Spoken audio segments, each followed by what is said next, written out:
c'est que si je loupe d'autres trucs, mec, j'arrête.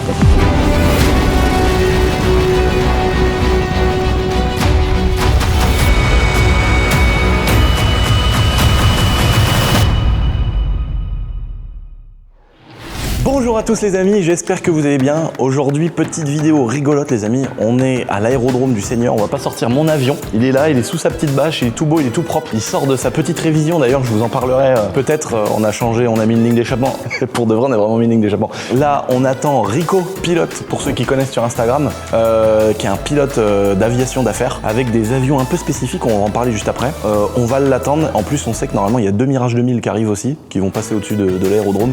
Donc, on attend Rico pilote. On va monter dans ce petit avion qui est 10 fois plus gros que le mien quand même et on va aller vers Lyon les amis, chercher mon nouveau joujou comme vous avez vu dans le titre de cette vidéo. Les amis, on attend que notre pote Rico atterrisse, on fait le tour de son avion, on vous explique tout et puis j'espère que vous allez kiffer les gars. J'arrive dans la campine de la voisine, vois pas quoi, l'espèce de consanguin de ses morts en train de bouillable le tchoukel. Incroyable, j'ai jamais vu ça de mes yeux.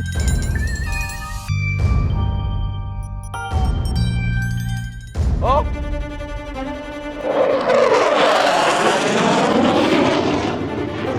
Regarde celui-là!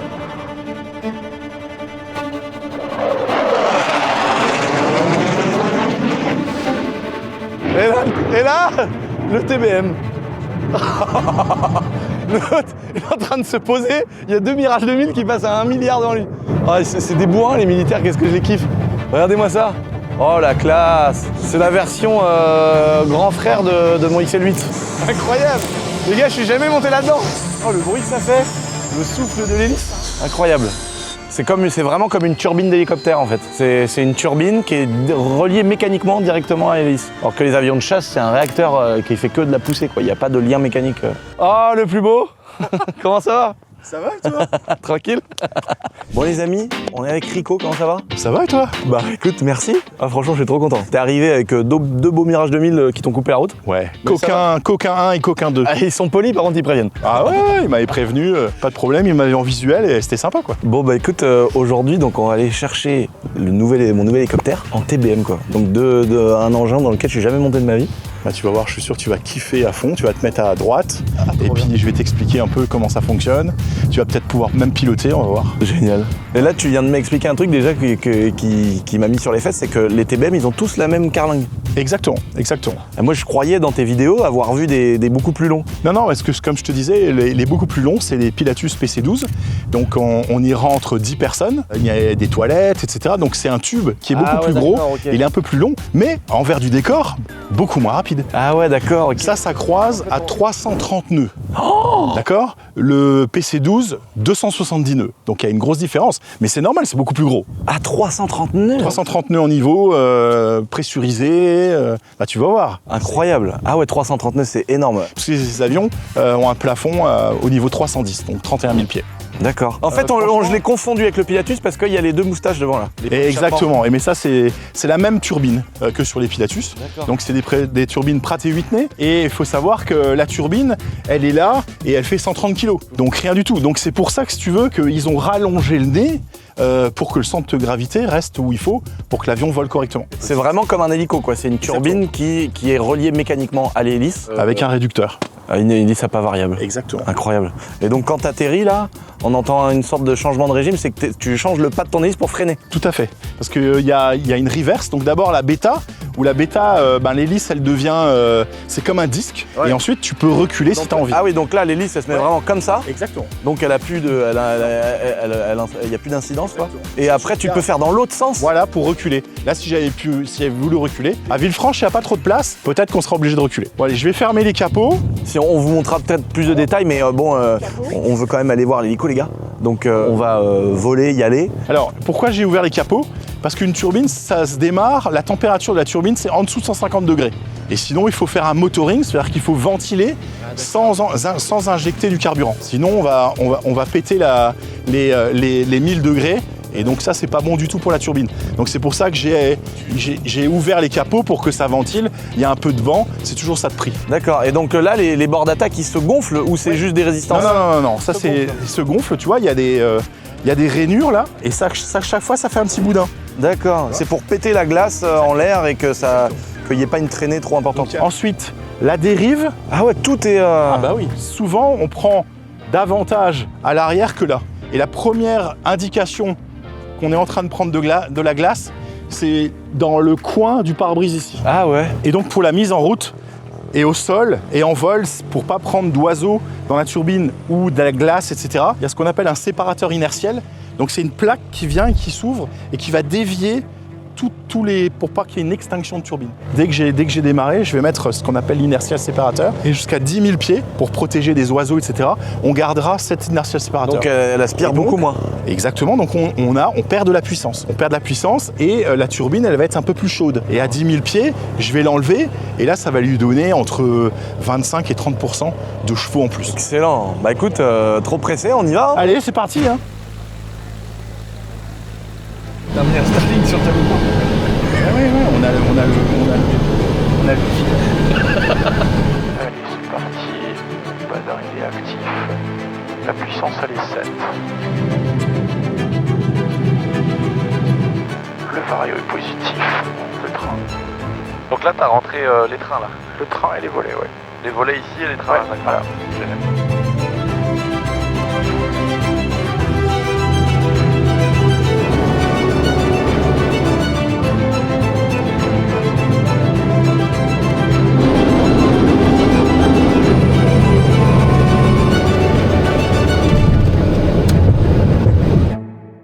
Voilà, les gars, on est arrivé à Villefranche-Tarare, donc chez Hélicalade, juste là, qui est un marchand d'hélicoptères depuis des années et des années. Et là, les gars, on va sortir mon petit bébé, on va le démarrer, le voler pour la première fois. Et là, franchement, j'ai surkiffé le petit vol en TBM, c'était génial. Alors, comment t'as trouvé ça? Bah, génial. Ouais. Franchement, il y a plein de trucs qui m'ont étonné. La gestion de la pressurisation, genre les fréquences radio. Nous, c'est quand même, on a tout plein de cartes qu'on doit. Moi, je fais des logs de nav où je préenregistre. Et là, en fait, eux, ils te le disent, quoi. Alors que moi, si j'oublie une fréquence, je me fais engueuler. Ah non, nous c'est un métier de feignant. On nous dit tout. On a juste à répéter, mettre la fréquence et les appeler. Ouais, voilà, donc là, pour que les gens comprennent, ceux qui connaissent pas du tout ce monde-là, t'as deux façons de voler, entre guillemets. Le VFR, donc c'est vol à vue, comme moi je fais. Et toi, c'est l'IFR, donc c'est-à-dire tu peux voler la nuit, tu peux voler dans les nuages. Exactement. Et donc là, du coup, il y a quand même plein de procédures différentes. C'est un peu de préparation et c'est surtout aussi la gestion de la météo. Ouais. Parce que c'est quand même important, on va traverser des nuages, etc. Qu'est-ce qu'on va traverser comme nuage? Si on va givrer, si on va prendre de la glace, etc. Donc il y a une préparation du vol, évidemment. Ouais. Mais une fois qu'on est en vol, ça devient ce qu'on appelle du decision making. Ouais. Savoir quelle route je vais prendre si j'ai un orage devant moi, etc.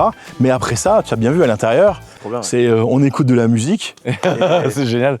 En fait, ce qui est fou, c'est que tu montes, tu décolles, autopilote, et l'autopilote, il t'emmène aligné à la piste. Polo, il fait le boulot. De toute façon, tu feras jamais mieux que Polo. Donc autant le mettre. C'est qu'en fait, l'autopilote, il est là aussi pour être le plus rentable, consommer le moins possible, Exactement. avoir les bonnes altitudes en fonction des vents, en fonction de la météo. Exactement. T'as vu, il nous a calculé un plan de descente à 3 degrés pour arriver pile poil au point d'entrée pour l'approche. Tout ça, c'est l'autopilote qui le fait. Ouais, et effectivement, c'est génial, quoi. Pour clôturer, parce qu'après, on va aller voir aussi la suite de la vidéo, les gars, c'est-à-dire mon petit hélico. Regarde ce qui sort derrière. Ah, Magnifique.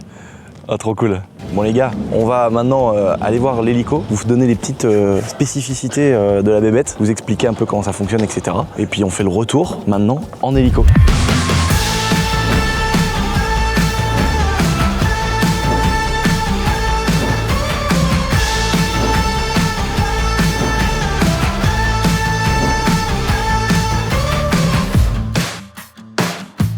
Bon les amis, on est maintenant devant mon nouvel hélico avec le grand chef Valérie. Bonjour Lucien.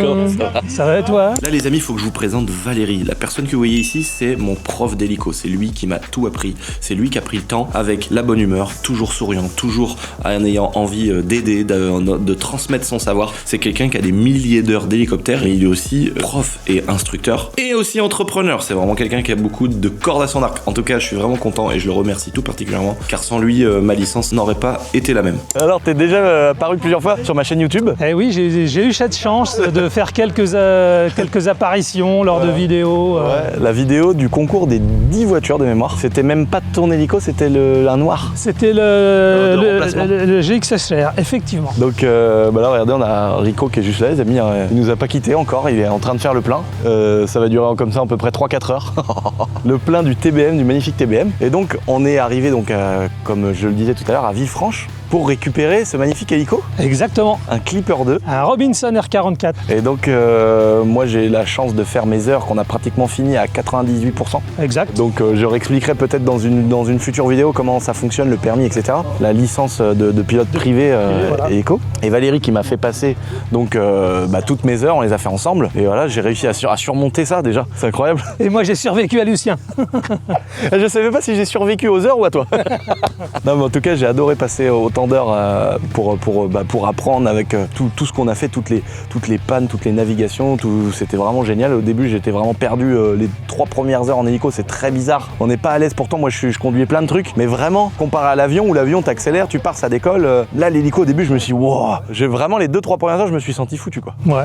Le plaisir était partagé de vivre cette expérience avec toi. Et effectivement, l'hélico, il y a quelques heures au départ où il faut essayer de trouver le truc pour pouvoir le maintenir en stationnaire, qui est la phase principale avant de commencer à pouvoir décoller, quoi. Je reviendrai dans la vidéo sur je passais le permis, la partie théorique, etc. Je vous ferai tout un petit aparté là-dessus, les amis, pour vous expliquer. C'est très loin d'être simple et je suis encore dedans d'ailleurs. Mais donc pour revenir à cet hélicoptère, il y a plusieurs hélicos. Il y a des versions, on va dire classiques, des versions marines. Celui-là, c'en est une. Exactement. Donc avec les gros boudins qu'on voit ici. Exactement. Qui permettent de déployer des gros coussins d'air au-dessus de l'eau en cas d'urgence. Qui font à peu près 70 cm de diamètre. Ouais, puis c'est énorme. Quand tu regardes les vidéos, le truc il vient jusque là. Voilà. Et ça peut te permettre d'amérir en cas de problème. Exactement. On les percute en cas de panne moteur ou de panne grave sur la machine qui nous oblige à amérir. Alors sur la terre, on atterrit et sur la mer, on amérit. Et si on n'avait pas ces flotteurs, la machine, elle coulerait bien évidemment. Voilà. Ouais. Et donc, on va faire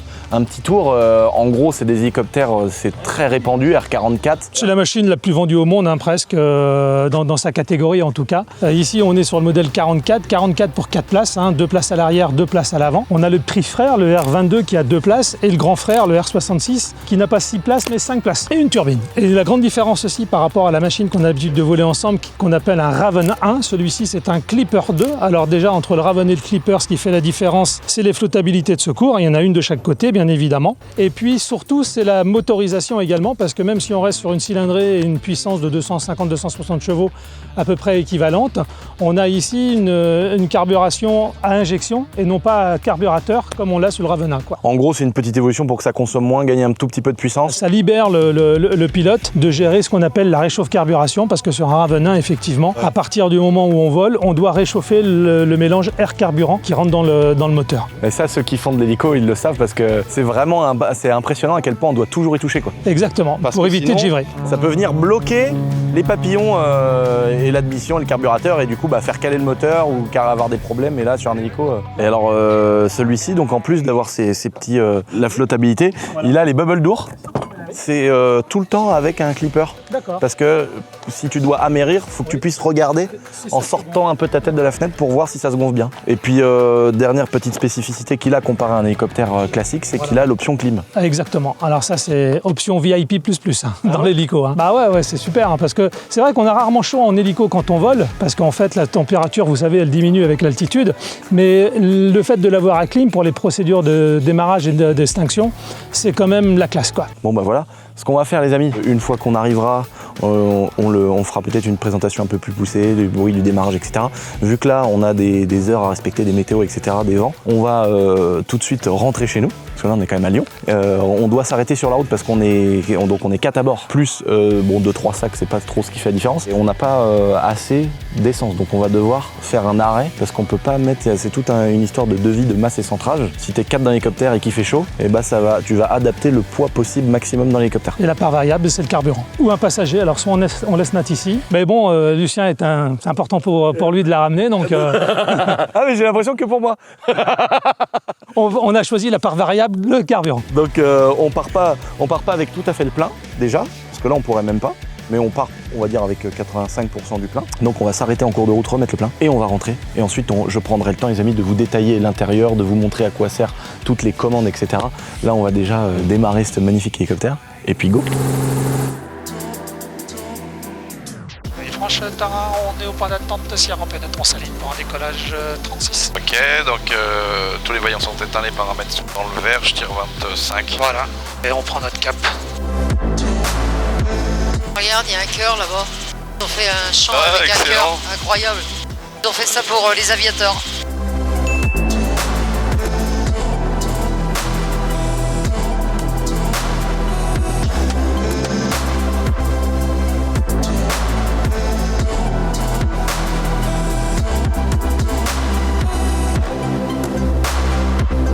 Allez, c'est bon, tu peux poser.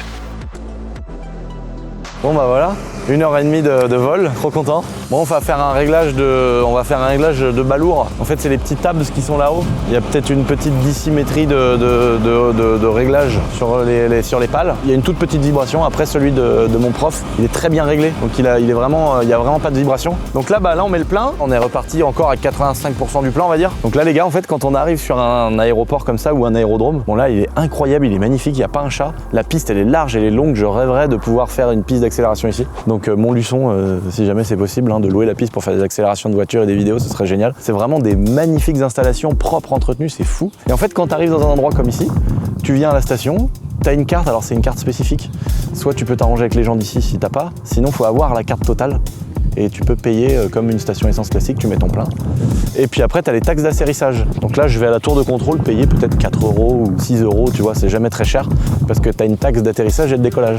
Puis après, tu peux payer une taxe plus importante. Par exemple, si tu viens, je sais pas moi, sauter une meuf ici, et bah tu peux laisser ton hélico la nuit et tu vas payer 10-15 balles. Déjà. Donc c'est génial, c'est attention évidemment. Mais heureusement qu'il y a des avantages, heureusement que c'est la liberté, quoi. Parce que c'est quand même des jouets qui coûtent cher. Mais dans chaque domaine, moi j'essaye d'avoir des trucs qui sont les plus économiques. Et mon avion, il consomme moins qu'une Clio 3.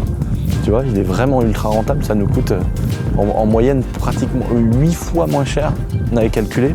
Quand Jean-Marie va l'emmener une voiture dans le sud et que j'y vais en avion, ça coûte à peu près 8 fois moins cher. Et là, ça coûte pas 8 fois moins cher, ça coûte un peu moins cher qu'un plateau avec un camion et la consommation de gasoil et l'essence et le péage et tout le bazar. Ça coûte moins cher. Donc là, on va aller se restaurer un petit peu et après c'est reparti, on rentre à la maison.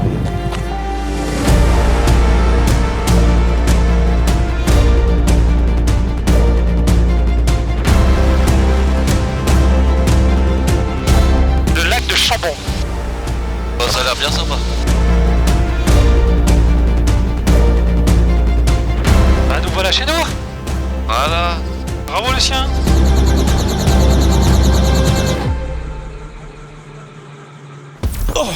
Oh là là, il était si haut cet hélicoptère les amis, c'était très chiant. Là il est en train de repartir tout seul, j'ai mis le pilote automatique. On est devant notre petit magasin d'Airsoft, Essentiel Airsoft, regardez-moi cette petite beauté. Ah on en a bavé les gars pour l'avoir ce bâtiment là, mais dedans on a fait notre boîte d'Airsoft, on a fait notre boîte d'assurance et derrière on change les pare-brises etc. On fait plein de choses. Et devant jusqu'à la fin de ce concours, les amis, le petit concours Starfo Boiserie, c'est jusqu'à dimanche 4 à minuit les amis, elles seront exposées devant le magasin. Donc aux horaires d'ouverture vous pourrez venir les voir les amis, faire un petit tour si ça vous fait kiffer. Petit rappel pour les packs les amis, on n'avait pas montré dans les anciennes vidéos. Le petit t-shirt Starfo Boiserie du Seigneur. Alors avec évidemment l'autre côté, il y a le petit logo cœur également. Vous avez le t-shirt tout seul, vous avez sinon le pack avec le t-shirt plus le sweat qui vous donne évidemment plus de participation, plus de chances de gagner les amis. Et au lieu de mettre des autocollants cette fois-ci, on est parti sur un beau petit magazine du Seigneur avec une vraie qualité, on n'a pas mis des feuilles en papier etc. On vous montre les offs, il y a même des petits coupons de réduction, on a même fait des petits jeux à la fin et tout. On a même fait une BD avec Donovan, donc je pense que vous allez kiffer les amis. Si vous voulez participer, vous pouvez aller sur mon petit site internet la-boiserie.fr les amis. Maintenant nous on va aller voir Jabot Assurance pour ceux qui n'ont pas trop vu les vidéos sur la chaîne secondaire.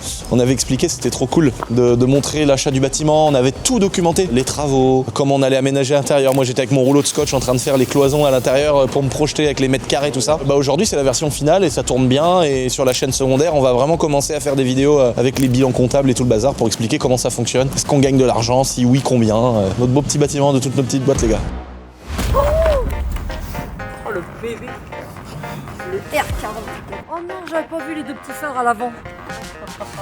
On dirait une petite tête de mouche. Bon les amis, Ça y est, après, donc vous dans la vidéo c'est la suite. Après le rapatriement de l'hélicoptère, ça fait quelques mois maintenant. Oui. Après tout ça, il a été ici les amis, j'ai continué ma formation. Et là aujourd'hui, ouais, les amis c'est le premier jour, je n'ai encore pas volé dans mon hélicoptère sans instructeur. Donc là aujourd'hui ça va être la première fois avec maman, avec Hugo. C'est le premier jour, je suis détenteur de ma licence de pilote privé d'hélicoptère. Félicitations. Oh, j'en ai tellement bavé les gars. Oh là là, tu le mérites. Hein. Vous pouvez pas imaginer le soulagement que j'ai là, c'est incroyable. Oh, donc en plus c'est une chance inouïe de pouvoir faire de l'hélico et d'avoir le sien, c'est génial. Il est tellement incroyable, comme on a déjà vu quand on avait été le chercher, ce gros moteur 6 cylindres, 9 litres de cylindrée, la couleur grise, je sais pas, il a une gueule un peu années 80, un peu années 90. Le fait qu'il se soit un clipper, le clipper c'est le fait qu'il ait les gros coussins, comme je disais avant, je trouve qu'il est incroyable. Juste avant les amis, parce que là on va monter à l'intérieur, je vais vous expliquer voilà, comment on met en route un hélicoptère et tout le bordel. Et ensuite, on va aller aussi faire le plein, parce que c'est pas de l'essence commune non plus. Je suis trop content, mais en attendant, il va falloir que je vous réexplique que les gars, moi qui pensais que ça allait être un petit permis, enfin non, je savais que c'était costaud, mais je pensais pas que ça allait être 1 an et demi de révision, de week-end entier. Des soirées entières. Des 20h, 15h de révision par jour dans mes week-ends. Là, ma mère, elle peut le dire, parce que la pauvre, elle m'a, franchement, tu m'as chouchouté, merci chérie, parce que tu m'as chouchouté. Oh, j'en pouvais plus. Ça faisait mal au cœur. J'en pouvais plus. J'ai passé vraiment tous mes week-ends, les 6-8 derniers mois, à réviser tous les soirs jusqu'à 2h du matin, à réviser, parce que moi je suis pas scolaire. Donc là les amis, je vous ramène sur la petite histoire de comment tout a commencé, du premier rendez-vous à aujourd'hui, où je suis prêt à aller faire ce que je veux avec mon hélicoptère. Enfin ce que je veux, c'est un grand mot, je reviendrai dessus aussi à la fin. C'est parti pour un petit récapitulatif. Alors les amis, il faut que je vous explique, parce que c'est quand même hyper complexe, comment ça fonctionne de passer un permis, une licence de pilote d'hélico. En gros, tu as déjà deux grosses épreuves. Une épreuve théorique et une épreuve pratique en vol. Le plus dur pour moi, qui suis à l'aise à conduire plein de choses, je savais déjà que le plus dur pour moi, ce serait la théorie. Donc en fait, comment ça commence? Dès le départ, tu vas voir quelqu'un qui fait ce métier-là, et puis tu lui demandes comment ça se déroule. En fait, c'est hyper compliqué, il y a plein de petits détails, de choses à savoir, et tu vas commencer à faire des premières heures de vol, et à un moment donné, c'est le prof qui va déterminer ça. À un moment donné, il va te dire, bon bah là maintenant, il faut que tu t'inscrives et que tu fasses la théorie. Sachant que moi, j'avais prévenu que j'étais un débile et que j'étais pas trop scolaire, j'ai préféré commencer un petit peu avant. Donc ça déjà c'est un premier conseil pour ceux qui ont envie de passer le permis hélico un jour les gars, la théorie commencez direct pour pas perdre de temps. De toute façon les instructeurs ils vont hyper bien vous conseiller, il faut se laisser emmener par quelqu'un qui a l'habitude. En fait moi ce que je voulais privilégier absolument avant tout c'était de trouver un humain top, parce qu'en fait tu vas passer beaucoup de temps avec cette personne elle va vraiment t'inculquer un truc, faut que ce soit quelqu'un de passionné, quelqu'un de cool. Et moi j'ai eu la chance de rencontrer que des gens extraordinaires et des gens passionnés, et c'est pour ça que ça a été vraiment très agréable même si ça a été dur. Donc l'épreuve théorique, vous allez voir juste après, parce que j'ai voulu tout documenter. On parlera aussi de l'épreuve pratique plus tard dans la vidéo. L'épreuve théorique, ça commence chez toi en fait, avec une connexion sur un site internet et des livres. Et en gros, tu as toute une partie cours où tu vas lire des cours, écouter des diaporamas avec des voix, tout ça. Tu vas lire des livres, tu vas te renseigner, tu vas écouter, mais tu as tout un tas de chapitres à connaître. Et une fois que tu as appris tous ces cours, bon déjà pour vous remettre en situation, en y passant 2-3 heures tous les soirs, j'ai dû mettre 3 ou 4 mois à lire tous les cours. Alors, faut partir dans le contexte, les amis, que moi, j'ai 19 entreprises. Donc, si vous voulez, j'ai pas pu dédier la moitié de ma journée à ça tous les jours. Comme les cours de pratique, j'ai pu prendre que 2 heures tous les lundis matins. Donc j'ai pas fait plusieurs cours dans la semaine. C'est pour ça que j'ai mis 1 an et demi. Donc il faut bien rapporter ça, c'est pas une moyenne ce que je fais. Même si je reste dans le temps que les gens mettent en moyenne pour passer le permis. Donc j'ai passé vraiment beaucoup de mes week-ends, beaucoup de mes soirs à réviser la théorie, qui se divise en 9 épreuves. Donc il y a P10, P20, P30. Donc tu as plusieurs épreuves. Tu as la partie de performance humaine, comment fonctionne le corps humain par rapport à l'aéronautique, les communications, comment tu échanges avec les tours de contrôle, avec les autres en l'air, la météorologie, la navigation en l'air. Il y a vraiment plein de rubriques. Et toutes ces rubriques, en fait, c'est une épreuve à chaque fois. Et donc tu dois aller dans un centre d'examen, soit tu passes les 9 épreuves dans la journée et t'es un vrai malade, soit tu peux y aller et les passer 2 par 2, sachant que tu peux les passer maximum 4 fois chacune et que t'as le droit de te présenter, je crois, 3 ou que 4 fois également. Un truc comme ça. Tu peux pas les faire une par une. Faut vraiment que tu les fasses 2 par 2 ou 3 par 3, mais faut pas que tu y ailles plus de 4 fois dans la totalité, sinon tu dois tout recommencer. Donc c'est un vrai truc stratégique par rapport à toi, comment tu fonctionnes. Et donc moi, pour être sûr, sachant que je sors déjà de l'ULM, qui est pratiquement de l'avion aujourd'hui par rapport à ce que j'ai moi, parce que j'ai fait de l'ULM 3 axes, le mien, mais il y a train rentrant, hélice à pas variable, le truc qui prend pratiquement 300. Donc j'ai passé quand même en pratique pratiquement de l'avion. en théorique, j'ai passé que l'ULM. Et j'ai déjà passé des examens, je connais le truc. Sauf que là, je passe dans un truc qui est beaucoup plus poussé. Et donc, pour pas perdre de temps, parce que j'ai pas de temps à perdre aujourd'hui, je me dis, je vais y aller, mais uniquement en étant à 100% de taux de réussite sur mes examens, parce que dans l'aviation, sur l'ULM, j'avais 95% de taux de réussite, et à l'examen, j'ai fait 75. Donc en fait, l'examen est plus dur que les cours. C'est là que je me suis dit, ah, c'est horrible. Toute la vie, on t'apprend à bosser des cours, et l'examen, tu dis, ouais, c'est un peu plus cool. Et là, c'est l'inverse. Donc j'ai voulu arriver avec 100% de taux de réussite, et vous allez voir que c'était un véritable cauchemar. Sunland, mec. J'ai loupé pour le premier truc le plus simple. Ça fait des mois que j'ai 100% de taux de réussite dessus, mec. Tu sais que si je loupe d'autres trucs, mec, j'arrête, mec. J'ai envie de mourir. Tu sais, faut tout prendre à la légère dans la vie, mais à un moment donné, mec, je me mange la vie 3 heures par jour depuis une pige. Mec, je fais 100% de taux de réussite chez moi depuis 6 mois. Je comprends pas. J'ai préparé un petit fichier comme ça que j'utilise tout le temps. Et là, vous voyez que j'ai 195, 100%, 100%, 100%, 100%, 95, 95, 100%, 100%, 95, 100%, 95. 95, c'est une faute sur 20 questions. Allez hop, donc là, on va essayer de faire la strat. La strat, c'est de faire des épreuves. Je vais me faire une série ou deux juste avant de retourner en salle d'examen. 4000 pieds d'enclier, sauf que notre sphère standard, il est là. Il est trop. Ça fait 15, ça fait 20 plus 15, ça fait 35. 4 x 2, ça fait 27. C'est ça. 100% de taux de réussite. J'envoie une Red Bull, je retourne dans la salle d'examen. J'espère que je vais l'avoir. Bon les amis, ça c'est la route de la déception. C'est que j'ai tout loupé pratiquement, j'ai eu qu'un truc. Donc là je comprends pas. Je me demande si je vais pas arrêter. En fait là il y a une frustration qui est immense. C'est pas juste un mec qui est arrivé à l'arrache. Là j'ai préparé le truc pour avoir plus que mention très bien gros. Je comprends pas. Je suis pas stressé, je suis pas quelqu'un qui est anxieux machin, tu sais, qui fait que tu pourrais avoir quand t'es pendant la salle d'examen en stress et tout. Donc j'ai pas ce problème là déjà, c'est une chance. Deuxième chose, je l'ai travaillé mon truc, ça fait pratiquement 1 an que je suis dessus. Les gens qui me regardent, vous le savez pas, mais les gens de ma famille, mon entourage, ils le savent. Tous les soirs, je suis dessus. Dès que j'ai du temps libre, je suis dessus. En fait, t'as 9 épreuves. Il faut avoir 75% de taux de réussite. Sur mes entraînements que je fais jour et nuit, je suis à 97,6% exactement. Mais je bosse à mort, les gars, je vous jure que je l'ai pas volé mon truc, je vous jure que je l'ai pas volé. Enfin si, là pour l'instant, j'ai rien volé parce que j'ai rien eu. J'arrive là-bas, là j'ai fait en moyenne ce matin, alors il y en a un que j'ai eu, c'est un miracle. Enfin bon, c'est comment fonctionne un moteur à 4 temps, tu vois, donc si tu veux, j'ai pas besoin des cours pour connaître ça, c'était mon bac. J'ai fait mon bac pro là-dedans. Là, en moyenne, j'ai fait 50% de taux de réussite. Je sais pas si vous vous rendez compte, ça veut dire que j'ai loupé la moitié de toutes les questions. C'est une catastrophe. Je fais plus de moto, je me prive mes week-ends parce que je veux réaliser mon rêve d'avoir un hélicoptère, de voler un hélicoptère. J'arrive là-bas, je fais moitié moins. Il y a un souci. Je sais pas si je vais continuer les amis, si vous voyez cette vidéo, c'est sûrement que j'ai continué quand même. Mais en tout cas, à l'heure qu'il est dans le sprinter, j'ai plus rien envie de faire de ma journée. Je suis dégoûté de la vie, je suis dégoûté. Voilà.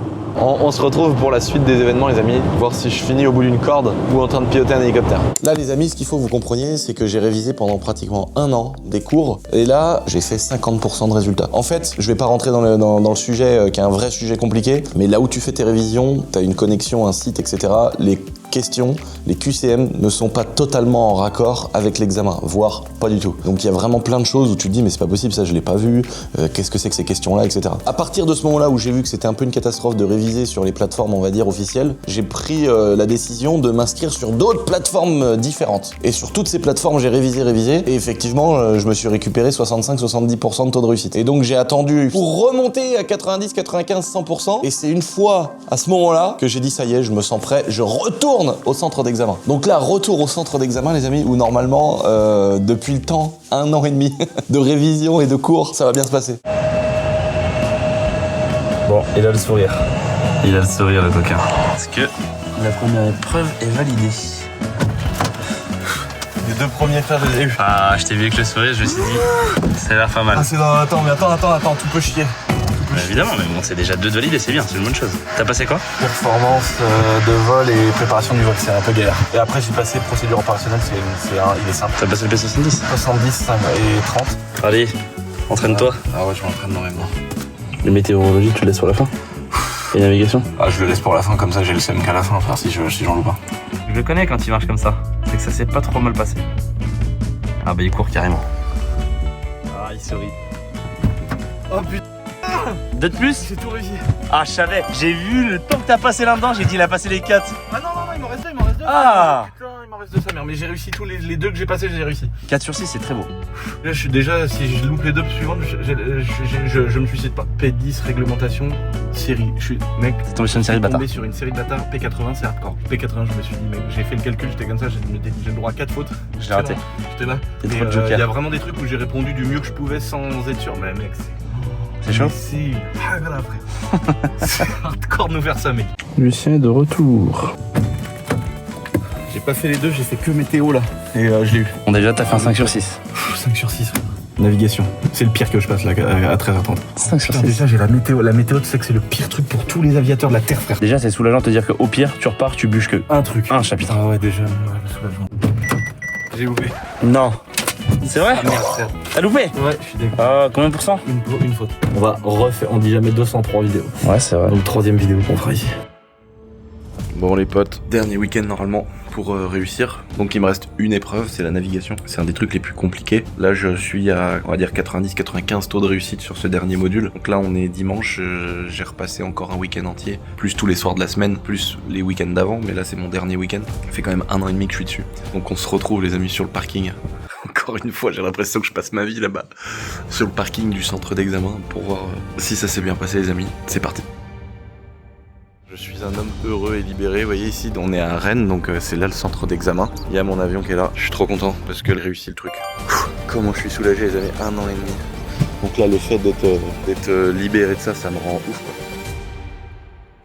Bon les potes, maintenant faut que je vous parle de l'autre côté de l'examen, c'est l'examen pratique, c'est-à-dire en vol dans l'hélicoptère avec le prof. Donc ça, comment ça fonctionne? C'est 45 heures de vol qui se décomposent en une dizaine d'heures de vol solo. Donc il y a un moment donné où quand tu seras à l'aise, etc., bah, tu partiras tout seul avec l'hélicoptère, donc t'es à la radio avec ton prof, il te regarde décoller, tu te reposes, tu te redécolles, etc.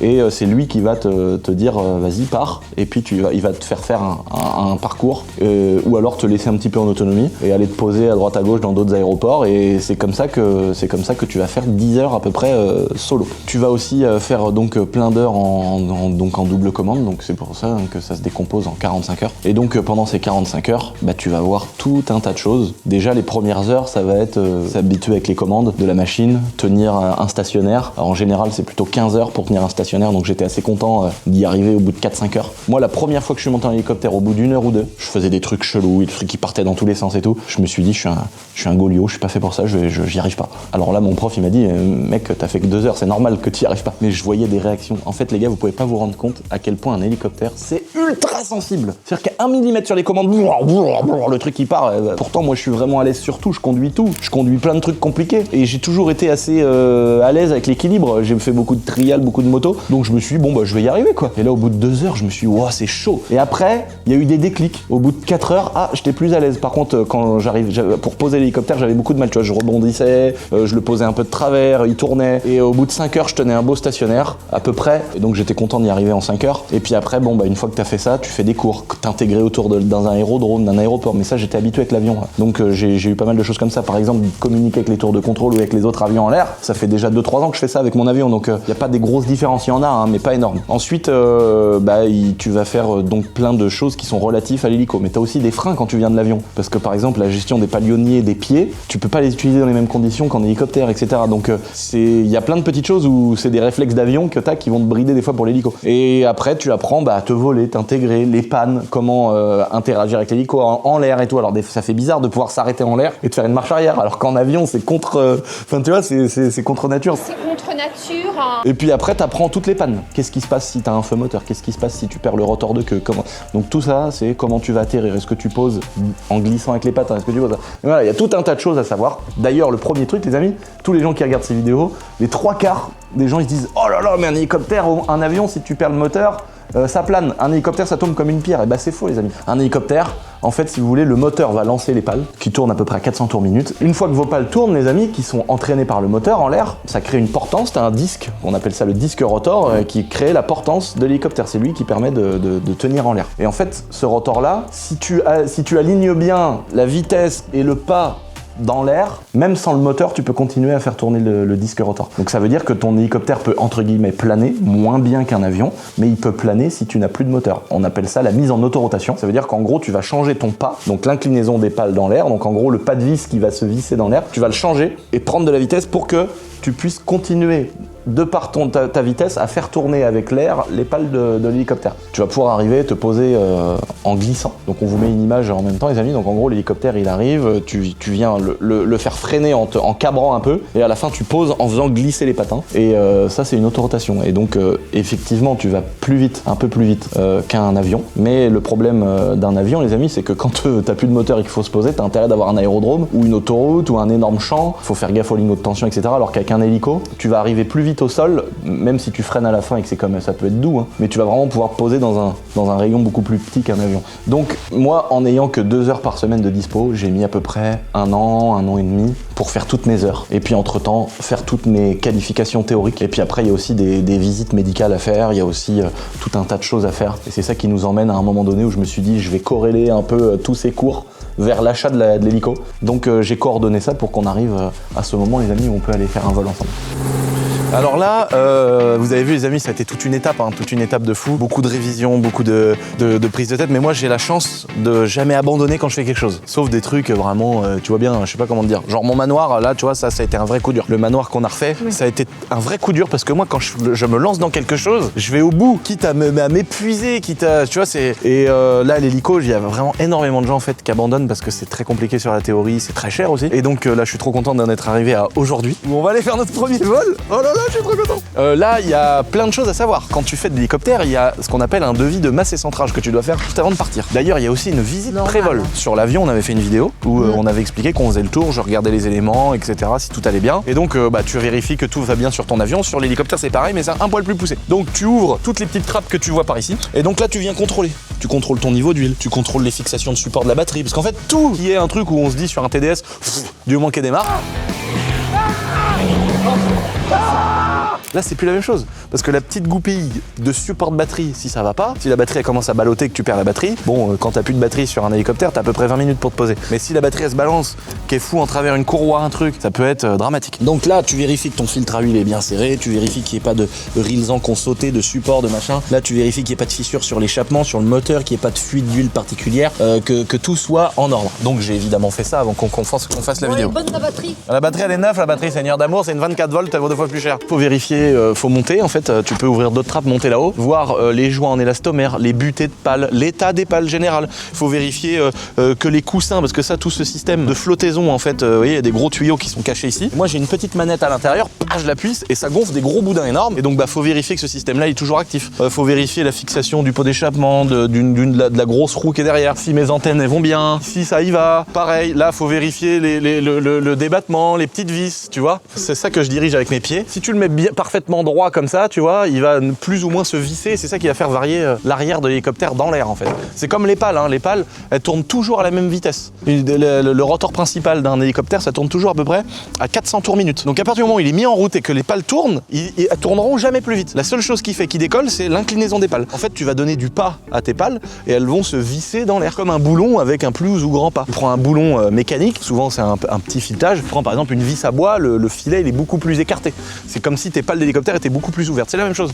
Donc plus tu vas tirer sur le manche qui vient gérer l'inclinaison des pales, plus ton hélicoptère va monter. Bon après il y a plein d'autres limites de puissance, de choses à connaître, mais c'est pour vous donner un petit peu l'ordre d'idée. Donc en fait ici ce que vous avez sur le toit là, c'est la même chose en couché ici. Donc en fait lui il va venir lutter pour que l'énorme inertie du rotor principal de l'hélicoptère, quand il va avoir tendance à emmener l'hélicoptère à tourner avec lui. Tu vois, au début peut-être non, mais il va induire un mouvement de rotation dans le sens du rotor. Donc l'hélicoptère se mettrait à tourner s'il n'y avait pas le rotor arrière. C'est pour ça que d'ailleurs ceux qui n'en ont pas, c'est des hélicoptères qui ont double rotor. Il y en a un qui tourne dans un sens et l'autre dans l'autre pour contrer en fait cet effet d'inertie. Et donc celui-ci, ce petit rotor de queue, le rack qu'on appelle, en fait lui il vient pareil en fonction de tes pieds, il vient se visser dans les roues. Alors il a une incidence différente en fonction du sens du vent. Si tu as du vent qui pénètre dans le rack ou qui vient de l'autre côté, évidemment il y a une incidence différente. Mais tout ça c'est plein de règles qui sont hyper intéressantes parce que moi à la fois ça a été très dur mais à la fois ça m'a passionné les gars, vous pouvez pas imaginer. Moi qui suis fan de mécanique, avoir un tank, avoir un tracteur, ça me rend déjà malade. Mais avoir ça, c'est comme un tracteur, mais ça va dans les airs. Sauf que ça,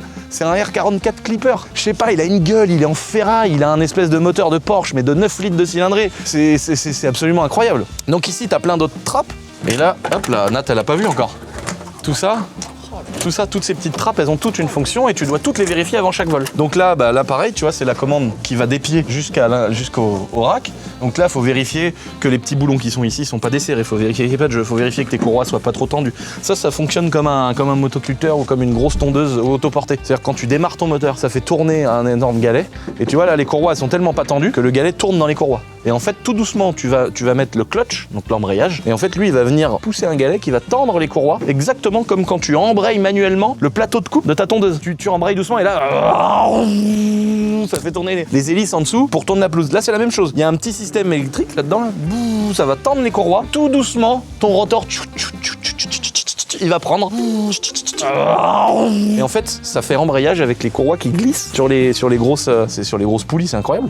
Donc là, il y a plein de choses à vérifier. Il y a des télatampes. Les télatampes, c'est les petits indices qu'on voit ici. Là. En gros, ça, c'est des indicateurs de température, voir s'il n'y a pas eu de problème, tout ça. Donc toutes ces choses-là, c'est les choses à vérifier. Évidemment, j'ai vérifié tout ça avant qu'on parte. C'était un raciste, visiblement, qui l'avait avant. Ici, pareil, plein d'indications, plein de tuyaux d'air. Là, la réserve d'huile hydraulique. Là-bas, il y a la balise de détresse. C'est elle qui appelle les secours si tu te craches. Ici, pareil, la boîte de transmission principale, les niveaux d'huile. Ça, c'est quoi tous ces petits boutons là? Ça, c'est des tests. En gros, tu allumes le contact et tu vérifies que les voyants, si ça s'allume, par exemple, si ça met feu moteur, je vérifie que le feu moteur fonctionne. Là, c'est le réservoir secondaire. T'as un réservoir de chaque côté. Lui, il est plus petit. C'est pour ça que tu adaptes les gens que tu vas mettre. Donc, idéalement, normalement, on t'aurait mis derrière moi, Hugo. Mais vu que Nathalie, elle est pas lourde, c'est pas grave. Je sois de l'autre côté. T'as un calcul, comme je disais tout à l'heure, de devis de masse et centrage en fonction du plein, en fonction des gens que t'as à l'intérieur. Si t'as 4 mecs comme moi, tu peux pas partir avec le plein. Par exemple, un autre mec costaud comme moi, il va plutôt idéalement monter de l'autre côté que de côté moi. Donc en fait, ça c'est le devis de masse et centrage. Donc en général, sur un hélicoptère comme ça, 3 mecs normal, tu peux monter dedans. Si tu veux partir à 4, tu peux, mais tu pourras pas partir avec le plein. Tu vas remplir que le gros réservoir principal et pas l'auxiliaire. Ouais, ici, t'as le gros moteur. Ouais, c'est logique, mais c'est qu'il faut connaître quoi. Là, t'as l'énorme moteur avec les collecteurs d'échappement, l'Icoming. Et donc ici, place avant droite. Donc maintenant, on va aller se mettre à l'intérieur et puis on va aller le foutre en route. Là, toi, tu peux monter. Ça sera celui-là ton casque. Au-delà, donc on a toute une petite checklist. Là, moi, je suis nouveau pilote. D'ailleurs, je suis pas encore pilote. C'est la première fois que je décolle tout seul, sans instructeur. Donc là, t'as toute une liste. Tu vois, tu règles si tes palonniers sont faits, si tes ceintures sont mises, les frictions du pal général, etc. Comment ça fonctionne. L'hélicoptère, ça se pilote avec une grosse poignée de gaz ici, puis ce manche-là au milieu. Donc je commenterai ça pendant que je vole pour vous expliquer un peu comment ça fonctionne. Il y a tout un tas de choses à savoir. C'est long, hein. J'ai mis 1 an et demi à apprendre, donc évidemment, je vais pas vous expliquer ça dans une vidéo. Mais il y a plein de choses à savoir, comment que les robinets d'essence sont fermés, ouverts, vérifier. Est-ce que tu as bien remis à zéro tous tes indices, toutes tes indications de moteur, d'altitude topographique du terrain par rapport au niveau de la mer. Il y a plein de choses à savoir, mais c'est ultra passionnant. Donc là, je vais commencer la mise en route et je vais vérifier tout ça. Carburant, poignée de gaz, vérifier la course. Ça, c'est quand tu veux arrêter le rotor qui tourne quand le moteur est en train de s'éteindre.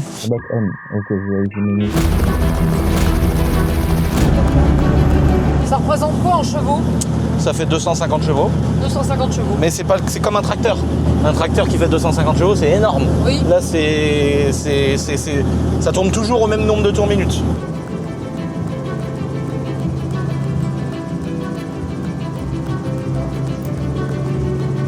Rien à voir avec l'avion. Hein. Qu'est-ce qui est le plus dangereux dans l'hélicoptère? C'est le décollage ou l'atterrissage? Il n'y a rien qui est dangereux. Putain. Ok, donc là, on s'est posé devant la pompe à essence. Là, les gars, on a une petite pompe du Seigneur. Oh là, regarde, il décolle lui. En fait, t'as un petit ticket du Seigneur, t'as un petit badge du Seigneur. Comme ça, après, tu payes au mois. Et puis, tu déroules ce petit truc-là. Ça, c'est la mise à la masse. Et puis là, la pompe de l'Avgaz. Regardez, c'est l'Avgaz, c'est ce qu'on met, les amis, dans les motocross de compète. On se fout ça dans le pot d'échappement. Ça, c'est pour décharger toute l'électricité statique de l'hélico. Et donc là, c'est de l'Avgaz. Ça tournerait avec du 98, mais c'est pas fait pour ça, c'est de la vieille essence. Mais ça marche quand même, quoi. Mais c'est fait pour c'est monté, fiabilisé pour tourner avec ça. Donc t'as pas envie de faire des mélanges pour rigoler avec un engin pareil. Donc là, on a presque rempli le premier réservoir. Hop là. Et là, on a les réservoirs auxiliaires. Mais attention, je vois déjà 200 balles sur la bombe. Ça fait un peu mal à la tête, parce que c'est un... On croit que c'est pas hyper taxé, c'est taxé quand même. 2 € et quelques. 98, il coûte moins cher. Foutre une carte au éthanol là-dedans, médo là. Tu sais que ça y en est. Aux États-Unis, il y a des mecs. Hein. T'avances l'injection, tout le bordel. Le PC là. Eh oui. Il y a pas de. Tu sais, c'est une vieille mécanique entre guillemets quoi. Les avions, c'est toujours un peu. Mais il y a quand même une injection sur celui-là, parce que t'as des modèles carbu, t'as des modèles injection. Hop là, le plein a dégueulé. 297 €, 126 litres. Faut que je lui fasse une carte éthanol. Ah, ça va plus. T'imagines, à l'éthanol, j'en aurais pour 100 balles. Même pas, moins de 100 balles. Même pas, ouais. Ah, c'est oh, l'horreur. 2,35 €. Oh, heureusement que c'est la boîte qui paye. Hein. Et on est en train de travailler, mec. Hein. Vidéo YouTube, frère. C'est la boîte qui ralasse. F44 de personnes à bord, 3 personnes à la pousse par exemple. Ok, personne je me vois pour la queue de l'hélico. Donc là, pour faciliter, parce qu'il y a un avion qui pénètre sur la piste et il y en a un qui sort. Vu que moi je suis en hélicoptère, j'ai pas besoin de rouler. Il me dit que si tu veux bien, tu passes par l'herbe. Et moi, vu que je suis en hélicoptère, j'ai pas besoin de remonter toute la piste. En avion, tu vas tout au bout de la piste. Tu fais demi-tour pour avoir un maximum de distance et puis si t'as un problème au décollage, au moins, voilà. Là, ici, je peux partir d'ici parce qu'on a beaucoup plus. C'est quand même l'avantage, tu peux traverser la pelouse. Ah bah ouais, puis tu peux vraiment partir de l'eau. Donc là, je revérifie tous mes voyants sont dans le vert, je mets paramètres. Donc là, ce que je vais faire, vu qu'on n'a pas, on est un peu lourd, je vais partir dans les stationnaires. Donc s'enchaîner comme ça, voilà, comme ça, et je vais le prendre en mettant un peu de puissance. Là, on est à 49. Là, je vais laisser accélérer, et là, on continue. C'est incroyable. C'est vraiment pas du tout les mêmes sensations qu'avec l'avion. Ouais. Hein. C'est incroyable.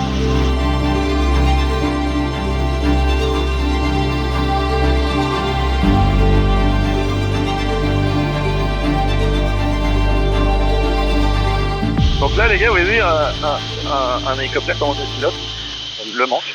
Donc lui, quand on le lève, il vient donner du pas au pal, justement. Puis quand on tourne la poignée de gaz, il y a un gouverneur, ça s'appelle, ça veut dire que c'est un système automatique qui va, en fonction de ce qu'on demande, amener de la puissance.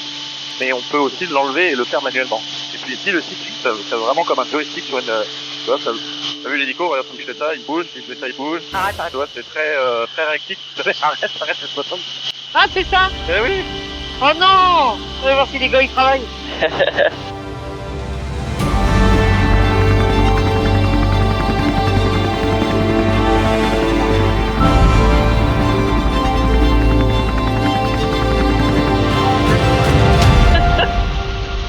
Moi je préfère ça à l'avion. Hein. C'est trop bien. Ah, je me sens bien ici, je me sens mieux que dans l'avion et puis on voit bien vraiment tout, on est moins haut. Donc là, il y a plein de vitesses quand on va tourner autour d'un endroit. Puis après, il y a la grosse moyenne, c'est entre là, il y a 100 nœuds ou 130 nœuds. En moyenne, un hélicoptère comme ça, on va voler plutôt autour de 100 nœuds. Ça fait 110 nœuds, on va dire 200 km. Ouais, quand même. On vole tout le temps à deux. Et moi, je trouve ça trop cool de connaître. Il y a toujours plein de choses à savoir, à regarder, à connaître. Les tours du rotor, les tours du moteur, question d'admission, ça c'est ce qu'on utilise pour voler. Ça c'est les ailes, bon alors là c'est un avion qui est matérialisé, mais c'est pour te donner, c'est à plat ou pas, regarde les ailes, regarde, en France. C'est pourquoi tu vois les ailes? Oui. Et puis regarde, hop là, ouais, bah c'est comme sur l'avion. Les ailes elles sont sur les traits, c'est que c'est bien à plat. Comme sur l'avion en fait. Et puis la bille que tu vois, oui. Ici il y a du pli, regarde. Ah d'accord. Si on part là on est en travers. D'accord. Le but c'est de mettre la bille au milieu avec les pieds. Ça tu le gères avec les pieds, un peu comme l'avion. Même si tu t'en sers pas pour les mêmes choses. Justement ici, bon, sur ton avion, on sait qu'il y a un parachute. Ouais. Si tu tombes, tu t'évanouis, enfin le parachute, il te fait descendre gentiment. Mais là, pour le coup, il n'y a pas de parachute sur l'hélicoptère. Donc là, s'il y a un problème, c'est la... Ouais. Bon.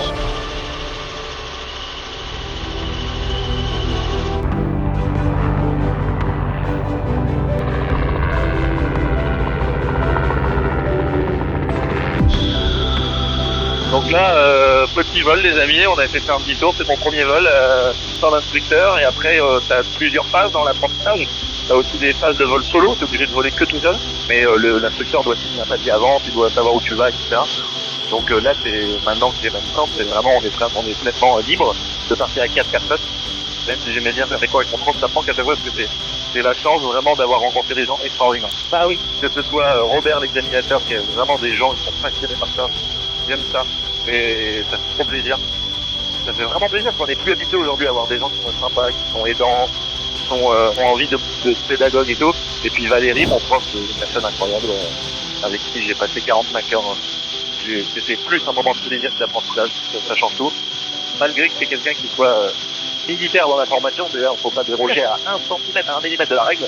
Ça a été très bien fait, je suis trop bon.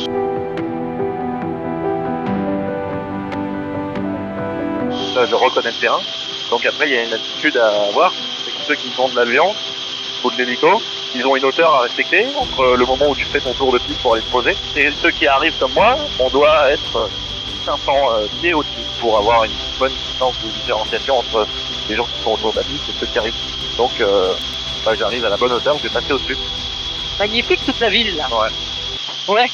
Oui. Sur les volets d'atterrissage, Oui. là t'as rien à voir. Et puis en hélicoptère, pour ne pas gêner les gens, tu vas aussi avoir des façons d'atterrir un peu différentes pour éviter les maisons sonores. Ouais, bien sûr. Pour éviter de gêner les gens. Parce qu'en avion, t'es obligé d'être aligné à la piste. Donc tu vas vraiment tout le temps arriver au-dessus de la ville pour vraiment t'aligner. Là, tu vas couper entre le terrain et la ville. Donc là, voilà, au lieu de s'aligner et d'arriver comme ça, on arrive en travers. D'accord. Et là, tu peux aller directement te poser ou t'es obligé de faire tout un protocole? Il y a d'autres avions et d'autres gens qui sont en tour de piste, donc l'idéal c'est de pas chambouler les choses, parce que par exemple quelqu'un qui connaît, qui a pas trop l'habitude, il va peut-être un peu être en train de se dire oh là là qu'est-ce qui se passe, donc faut pas tout chambouler. Mais je pourrais demander à la tour de contrôle en disant est-ce que je peux atterrir sur le côté sur l'herbe, pour pas interférer avec les autres gens qui sont en train de poser, tu vois. Pour respecter. Et là tu vois, je prends le temps d'arriver tranquillement. C'est comme ça que tout se perd, c'est de pas respecter. Ouais, non mais tu peux quand il y a personne, mais on le fait.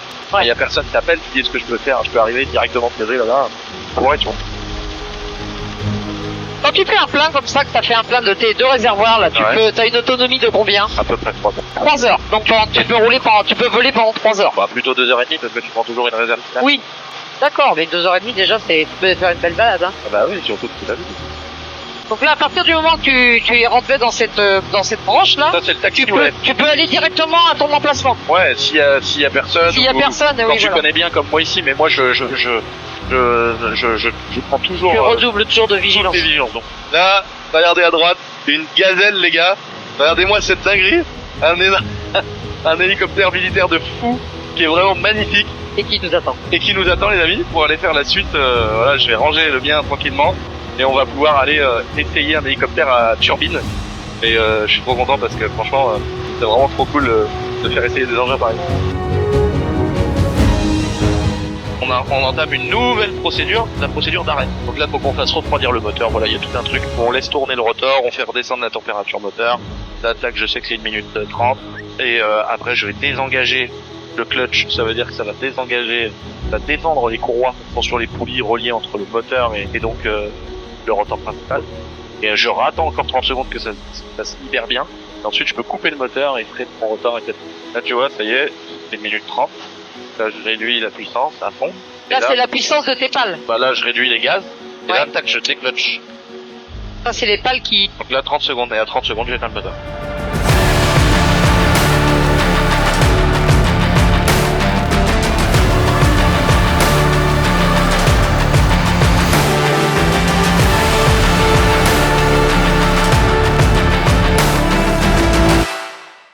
Alors, passe la jambe là, celle-là là. Bon, depuis le temps qu'on devait le faire ce tour. Oh, c'est vrai que c'est marrant la gueule, comment que c'est dedans. C'est marrant, le rotor il est plus près de nous que sur les 44. Comment ça s'allume une turbine? Putain, c'est ouf quoi. T'as le gros Garmin énorme comme j'ai dans mon petit avion. Le pilote automatique. C'est fou d'avoir le pilote auto sur un hélicoptère. Ouais, ça sert à rien. Si tu pilotes une gazelle avec un pilote automatique, ça sert à rien. Marrant le bruit, hein.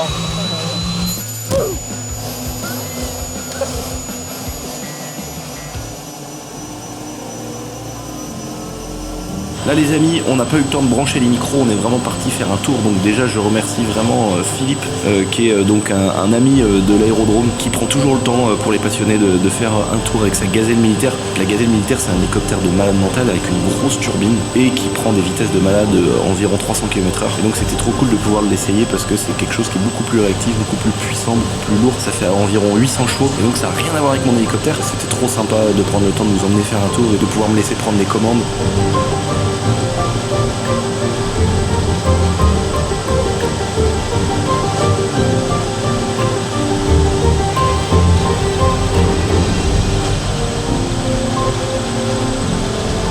Là au moment où je vous explique ça, c'est moi qui est en train de piloter et franchement ça fait trop plaisir. Donc merci vraiment à Philippe qui a toujours le bon cœur de faire des tours aux gens passionnés qui traînent autour de l'aérodrome.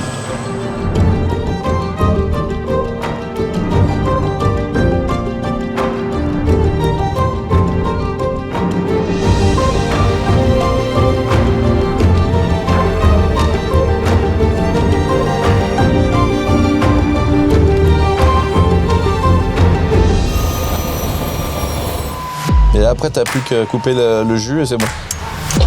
Incroyable. Bah écoute, merci hein. Les amis, on a eu la chance de faire un petit tour de gazelle. Franchement, incroyable. Moi qui... dis donc, putain. Mon copain, t'as pas intérêt de te balader autour quand le rotor il est tournant, sinon t'es mal. Hein. Donc ça c'est ça le fenestron. Donc ça c'est un système de rotor de queue différent. En fait, y a pas autant d'articulation que sur celui de mon hélico. Mais du coup en fait l'air passe vraiment plus à travers et c'est ça aussi qui donne cet effet. Mais t'as vu l'empennage est énorme.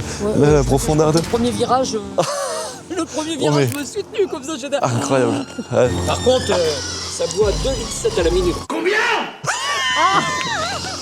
Tu sens que c'est adapté pour faire du débit, tu vois. Ça bouffe pratiquement 200 litres à l'heure. Mais tu peux mettre du rouge là-dedans. Ah bah là il met du kérosène. Un kérosène. Ouais. C'est du fuel transparent. Il est traité à moins 50. Ouais. Tu mets du fuel de chaudière, c'est ce qui est dedans. Sauf qu'il est traité à moins 50 et il est blanc. C'est du kérosène. Du fuel rouge, pas traité à moins 50, ça marche pareil, mais il faut pas sortir avec des grands froids. Ça, on n'a pas l'impression que c'est vieux déjà. Parce que c'est un modèle qui est sorti il y a super longtemps. C'est-à-dire 1975 celle-là.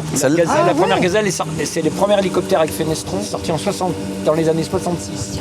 C'est excellent, on dirait pas. Ce qui est mortel, c'est que il y a quand même un cache et il y a la turbine qui est à l'extérieur avec le gros pot d'échappement. Tout est à hauteur. Et il y a même un modèle qui a été fabriqué civil. Ah bon? Ouais, qui est peint d'une couleur classique, qui a pas les appareils militaires et tout quoi. Non mais c'est génial quand tu vois la gueule que ça. Bon les potes, c'était incroyable de faire un petit tour de gazelle militaire. Franchement le kiff quand t'es passionné, moi je vis pour ça quoi. Là franchement ça me rend ouf. Tu me mets un tracteur, un tank, un hélicoptère militaire, un hélicoptère comme celui-là, là le fait de pouvoir piloter moi-même, je suis trop fou. Ça m'a trop fait du bien, ça m'a fait bizarre en même temps de pouvoir conduire et de dire ah Hugo, tout ça. On a essayé un petit peu de faire bref, hein, je suis pas rentré trop dans les détails pour pas vous saouler, parce que moi je suis tellement passionné, je pourrais vous faire une vidéo d'à peu près 14 heures, simplement sur cet hélico-là et ma formation. Donc voilà les amis, j'espère que vous avez kiffé cette petite vidéo du Seigneur sur le dévoilage et tout le périple pour faire de l'hélicoptère. Franchement si j'avais su ça avant, évidemment que ça aurait peut-être changé les choses. Mais je suis content de ne pas avoir lâché, d'avoir bossé. J'y ai vraiment dédié tous mes week-ends et tout comme j'expliquais dans la vidéo.